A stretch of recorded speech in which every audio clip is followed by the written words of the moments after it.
So professors, the main concept here is that formal communication happens or occurs along an established structure or procedure, okay, which is very official. But informal is just involuntary communication, spontaneous and casual, okay, that normally occurs at social settings, okay, or between friends, with personal relationships, colleagues with personal relationships, etc. Now, can we try to list examples of both formal and informal? So, examples of formal communication. Um, just cast your mind to things that are done on official lines, right? And then also look at things that you do unofficially, either with friends, colleagues, at work, etc. Examples. So, Prof. Eunice, what would be an example of a formal communication?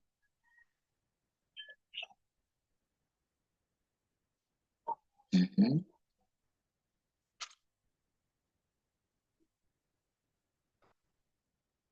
Or let me say, even in your school, let's go to your school. In your school, what form of communication would you consider as formal, and which one would you consider as informal?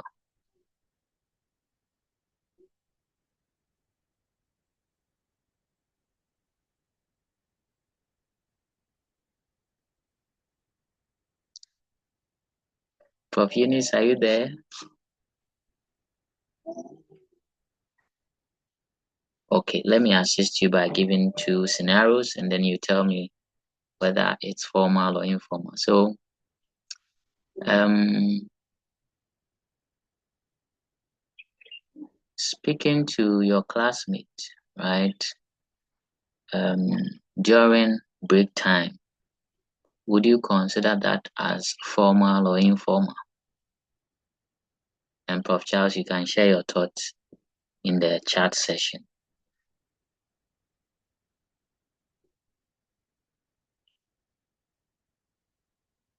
Speaking to a classmate during break time. Okay, so I see that Charles says that is informal. Okay. Okay, so in the business world, for example, colleagues chatting during canteen time or break time will be an informal communication.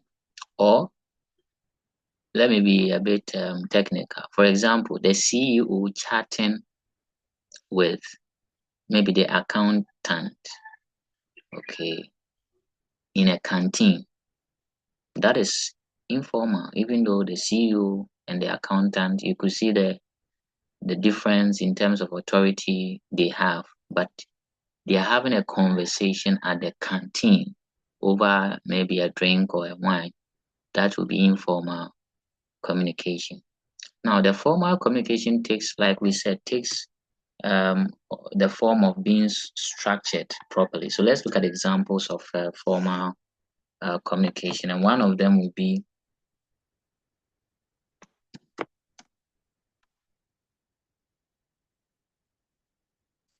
presentations, right? During presentations, the communication is so formal. You can't have informal communication during presentation. So one is presentations, interviews. Okay.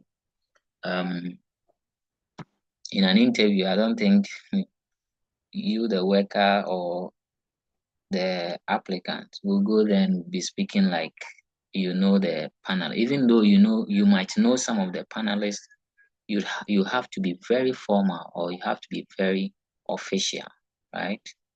So examples of interview cards for one of the formal um, communication. So you have contracts, you have letters, okay, letters, let me be specific, business letters, we have memos, we have official emails. Now there are some of them you may have to qualify with the term official, okay, because they can take the form of informal, especially with emails. a colleague can send an unofficial email to a friend. Hey, hi, how are you doing? Okay, so you have to qualify it. Official emails, presentations and reports. These take more official. Interviews. These are more official forms of communication. Then the informal. So informal, let's try to list some of them. The example that I gave with chatting with your colleague during break time. So conversation or chats with work colleagues. Okay.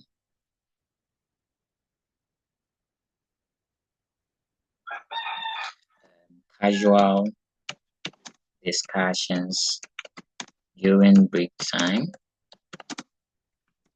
Okay. Then you can say personal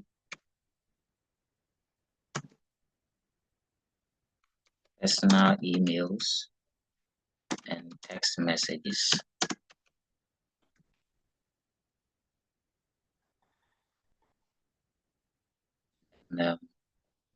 Communication during parties and social gatherings.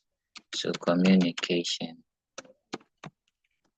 at parties or social gatherings. So these are the forms of or the examples of informal and formal communication. Please, professors, any question? Any question? If you have any question, feel free to ask me. So the example I gave, if your father is the CEO of the business and you happen to be a worker there, you really have the opportunity of communicating formally or informally, right? But there are things that you cannot communicate using using informal style of communication. For example, you want to submit, you are the accountant, you want to submit the payroll, as in the wages and salaries of the workers, so that your father, who is the CEO, will sign for approval. I'm not sure you do that casually. You have to be very official, right? So it will go through all the various channels.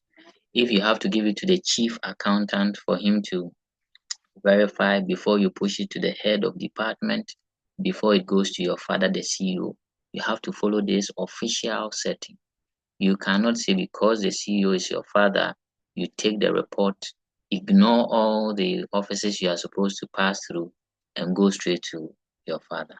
That will not be permissible in any organization. Okay. Please, any question before we look at the advantages and disadvantages of both the formal and informal types of communication? Okay, let's look at the advantages or benefits of formal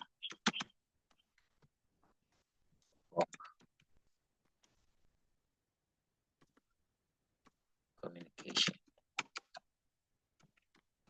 I would wish that at least you can give me one. Prof. Eunice, this one, I beg you, give me one of the advantages of formal communication.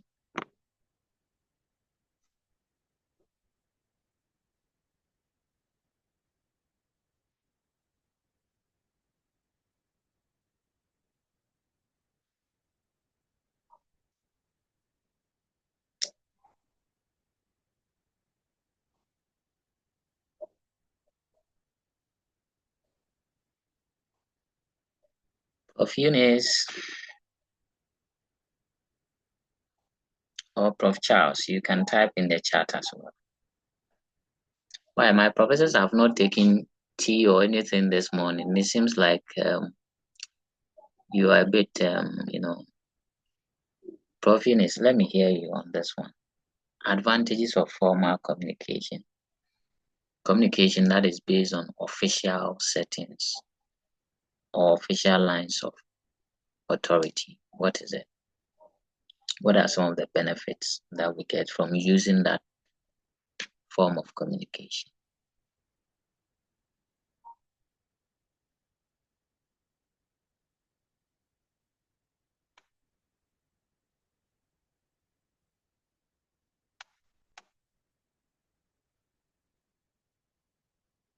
I'm waiting to see something in the chat.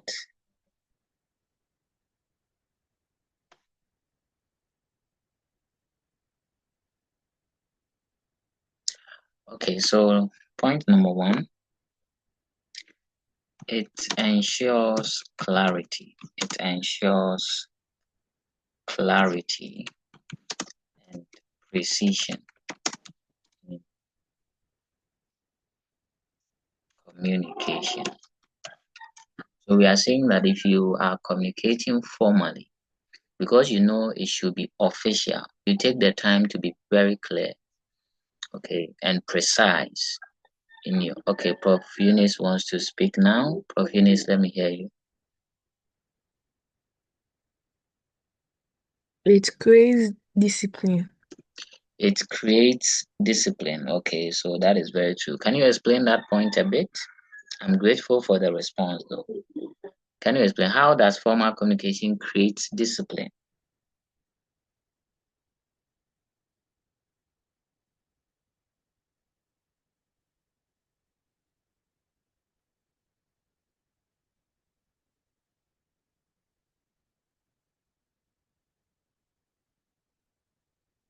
Okay, so I think I would assist Prof. Eunice in that regard. So when she says it creates discipline, I think she means to say that, you see, this is a communication form where you have to be very professional, right?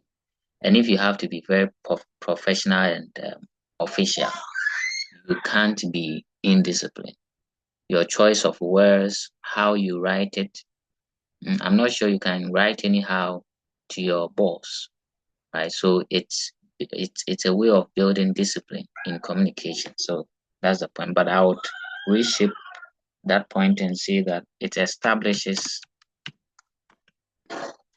authority and credibility. Or let me add, it establishes authority, discipline, and credibility in communication. Okay, so that's true. Thank you very much, Prof. Eunice, for that response. Okay, so the point about clarity and precision, I said you would have to be clear. If you are communicating to your boss, you have to be clear. Okay, unlike, you remember sometimes when we are chatting with our friends, we can use certain terms that are not so clear, but because of the personal relationship we have with the person, they also know such codes and such forms of writing, so they appreciate it. You can't do same with your boss or on an official line. I know sometimes you use on WhatsApp, you use some of the I don't know if you can remind me of some of the things we use on WhatsApp to shorten. I think I know right. I know right. You use it IKR or something. Okay. If you send this to your boss, IKR, what is that? And people use other, short forms of communication, which is not applicable under formal communication. So it ensures that clarity. If you want to say I know right, you have to write I. Spell the know, KNOW, right, RIGHT. You can't be shortening them like that, like we are used to on WhatsApp and other, informal communication platforms. Okay.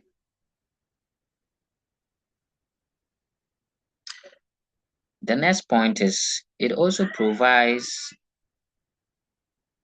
records for future reference. Okay, so formal communication provides a formal record for future reference.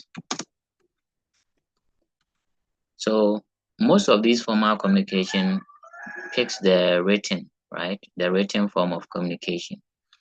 Okay, so even in presentations and stuff, sometimes the people print out their presentations to share with the audience they are communicating with, right? But most of them take the written form of communication. If you are speaking to your boss, normally an official letter you write. Example, if you want to communicate something to your headmaster, you'd have to put it in writing, right? An official letter to your headmaster.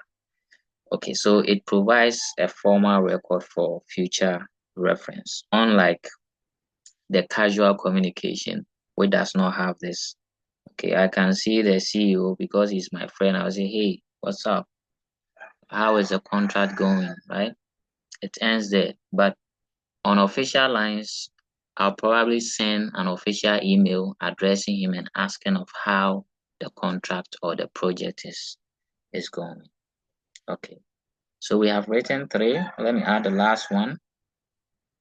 It also projects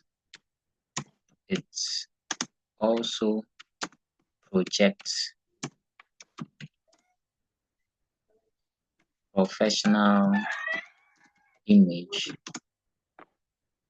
and build trust. Okay, so we are saying formal communication in a way project professionalism, right?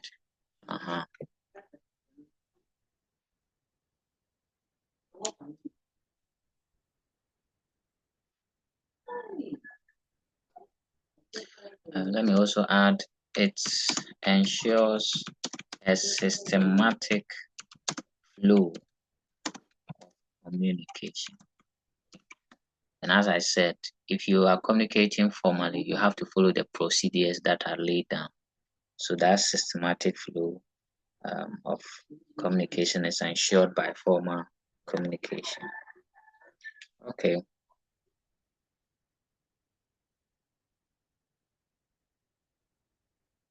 Now let's look at some of the problems or the disadvantages of formal communication, the problems of formal communication.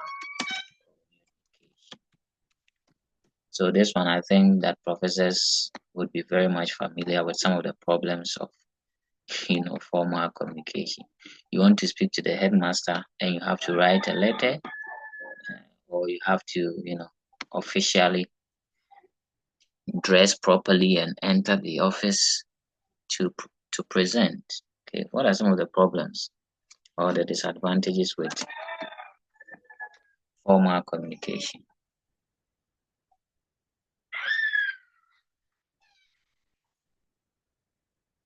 So one is it is too rigid. There's no flexibility when you are communicating formally. It is too rigid. Like you writing a letter to your headmaster, you have to follow the rigid procedure of addressing him. So you write the address, is it sender's address, recipient address. You have to put a title and the line. You have to follow certain, so Charles is also adding it takes a lot of time through, because if you are writing a letter, for example, you want to seek employment in an organization and you are writing to the human resource manager, you cannot just write anything. So you'd have to take time to write it, check your spelling, proofread it. So it consumes time, right? So that is true. It is too rigid and it is time consuming. It is time consuming because you have to spend a lot of time with making sure that what you are presenting is professional. Okay. And then the next one I can add is it breeds what we call bureaucracy, right? Bureaucracy.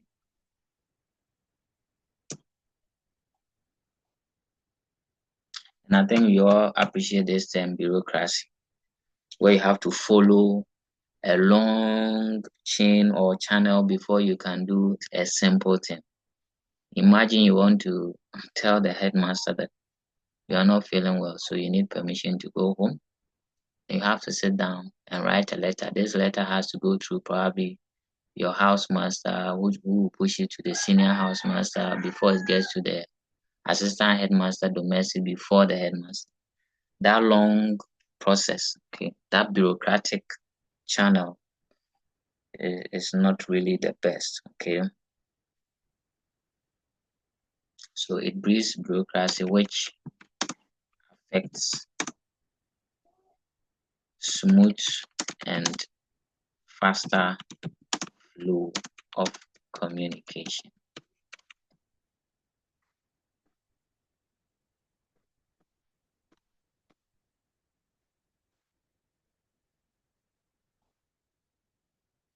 Okay, so these are few disadvantages. There are more, we can add more, I'm sure.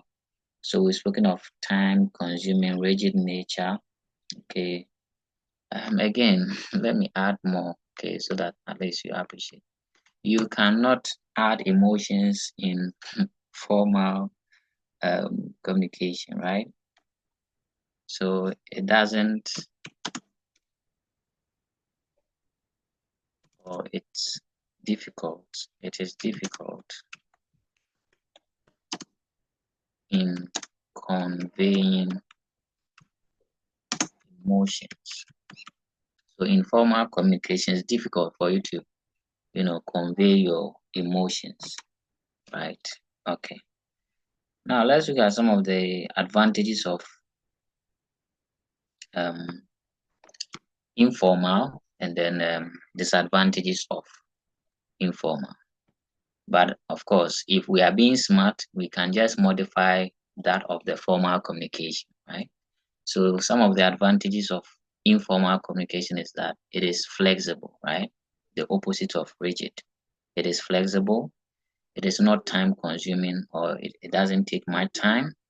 It doesn't breed bureaucracy, right? So it's a faster way of communicating. And it provides the avenue to convey your emotions.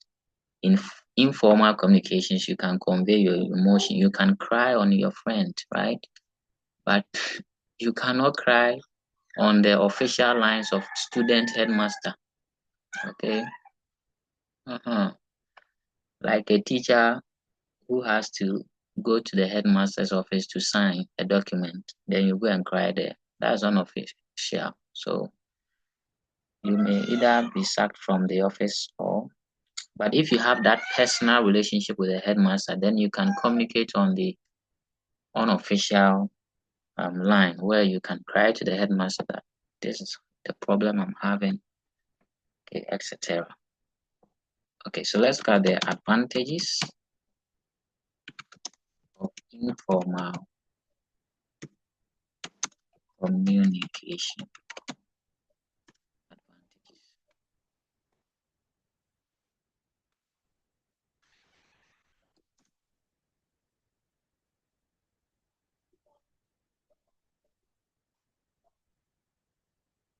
So one, it builds relationship. Okay, through informal communication, we do what? We build relationship, right, with each other. So helps to, it builds relationships. Two, it encourages creativity. Creativity. You see, because here you are not following any strict procedure, you can be creative, like the way people send messages on WhatsApp using certain emojis and stuff. You cannot do that in a formal communication. You can't be creative there, because if the letter says, if you are writing a formal letter, you need the addresses, the salutation. They are rigid. You can't change it. You can't, and the salutations normally should be dear sir. You can't change it to WhatsApp, headmaster. Right. I can imagine the face of your headmaster if he's reading a letter from you and your salutation is WhatsApp, my nigga. That would be so funny. Yeah.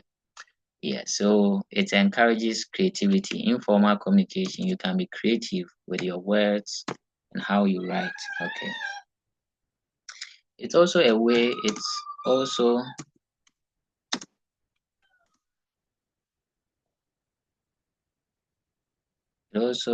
a way to release stress, right?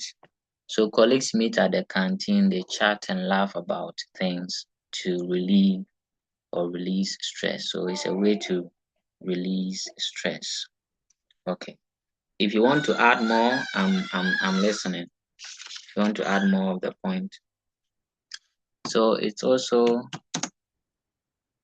a faster way of spreading messages. It's a faster way of spreading messages. Okay. Let's look at some of the problems. The problems with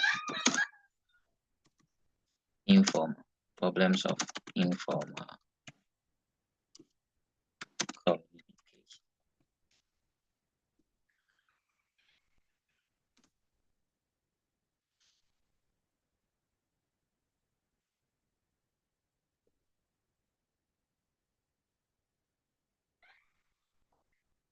Okay, so professors, what would be some of the problems of informal communication? Problems or disadvantages associated with informal communication?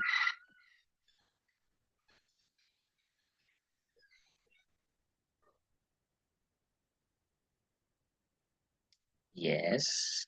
Any idea from Prof. Eunice or Prof. Charles?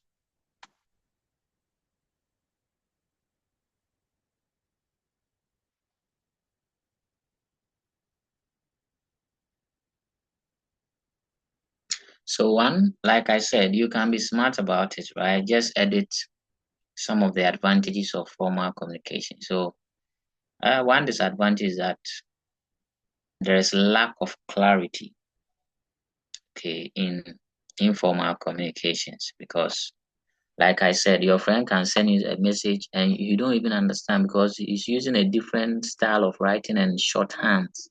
Okay. So there's that lack of clarity and precision. Okay. It can also lead to rumors and gossips, right? Why is this so? Because there is no record. It's just a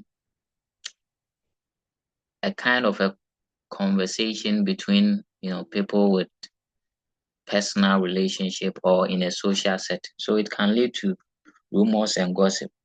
Unlike the former, because of how it is structured, if you put in gossips and rumors there, you know that definitely there will be evidence against you if the issue should come up, right? So I don't think you would write a letter to your chief executive officer about gossips because you know your letter is an evidence of whatever you have said or written, right? So, but if it is informal, you go to the chief executive officer's office, and because probably you know him or you are his friend or her friend, you just speak or say things that are not true, right? So, and this is the main challenge of informal communication. It's a way of spreading rumors, so it spreads rumors and gossips. Rumors and gossips. So that's one. And two, there's lack of clarity, precision.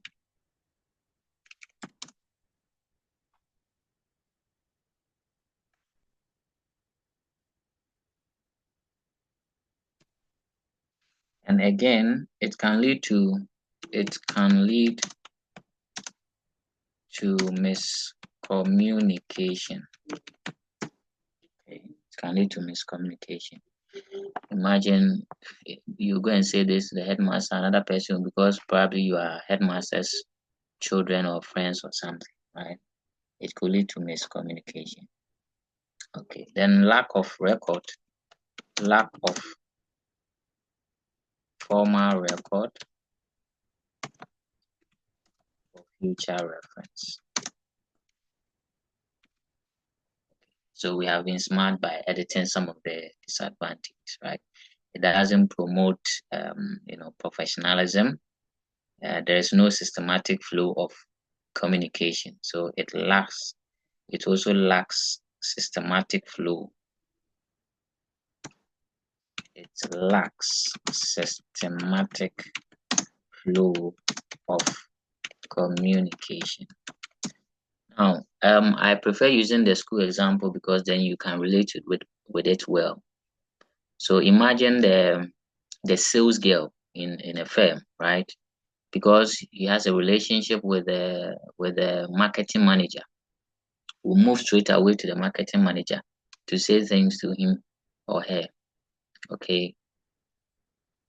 It will be surprising that sometimes the supervisor of that sales personnel or sales girl may not even know what is going on because the person used the informal communication method, right?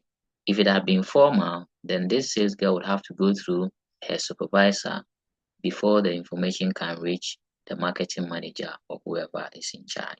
So there's that lack of systematic flow. And it's a problem.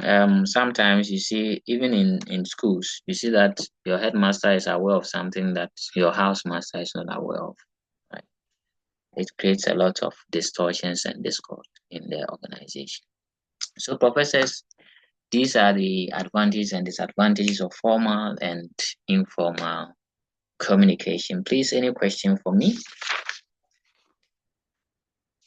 So, in our next meeting, we'll take a specific informal communication, which we call grapevine. Grapevine. And we'll look at this grapevine and how it is useful in organizations and how it can also be problematic in organizations. Grapevine is a form of informal communication. So we'll look at that in our next class. So if there are questions for me, professors, let me hear. If not, today we sought to look at formal and informal communication.